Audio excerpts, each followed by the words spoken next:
हमें कंस्ट्रक्शन तो सिखा है इतना कि जब आपको 3 भुजाएं दी गई हो तो आप त्रिभुज कैसे बनाते हैं? कैसे बनाते हैं देखिए, आपने बनाया एक 5 सेंटीमीटर भुजा का त्रिभुज। त्रिभुज बनाने के लिए आप 5 सेंटीमीटर के लिए आधार बनाएंगे। फिर आपको एक भुजा 6 सेंटीमीटर करनी है, 6 सेंटीमीटर करनी है, लेकिन कोण नहीं पता है, तो क्या करें? कुछ नहीं करेंगे, हम लोग एक 6 सेंटीमीटर की भुजा यहां से बना देंगे, यानी कि एक 6 सेंटीमीटर का चाप काट लेंगे। ठीक है ना, हम लोग प्रकार रखेंगे और एक 6 सेंटीमीटर का चाप काट लेंगे। ये हम लोग कंस्ट्रक्शन में सीखते हैं। तो मान लेते हैं कि हमने यहां पर एक 6 सेंटीमीटर का चाप काट लिया और यहां से हम लोग एक 7 सेंटीमीटर बनाना चाहते हैं।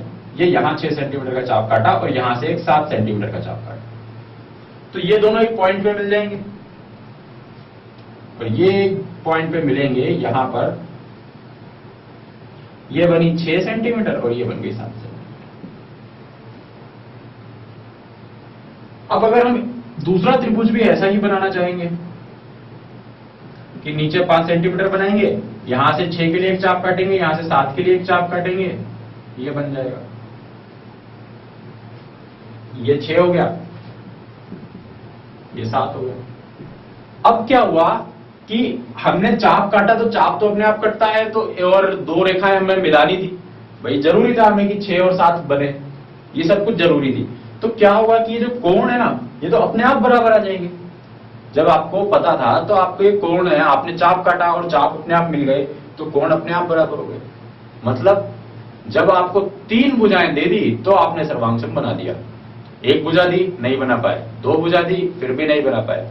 जब आपको 3 भुजाएं दे दी किसी त्रिभुज की, तो आपने उसकी प्रतिलिपि यानी कि उसके सर्वांगसम त्रिभुज बना दिया।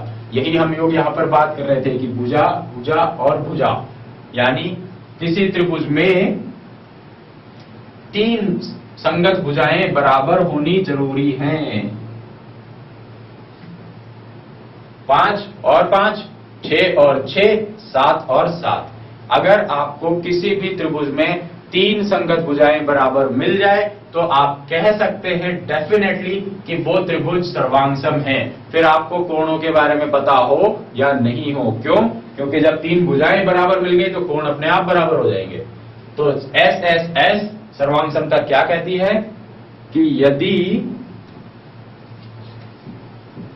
2 त्रिभुजों की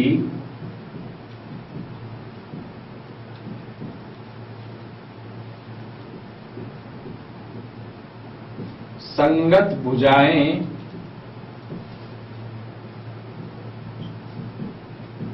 बराबर हो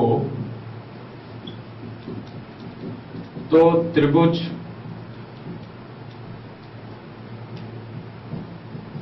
सर्वांगसम होते हैं।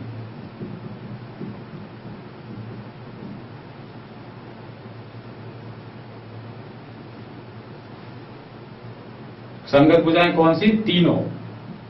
यहां लिख देते हैं हम, तीनों संगत भुजाएं, 1 2 नहीं, तीनों संगत भुजाएं बराबर हों तो हम उन त्रिभुजों को सर्वांगसम त्रिभुज कहेंगे। अब मान लेते हैं कि इस त्रिभुज का नाम था ए, बी और सी, और यहां हम लोग कह देते हैं कि ये है पी, ये है क्यू, ये है आर।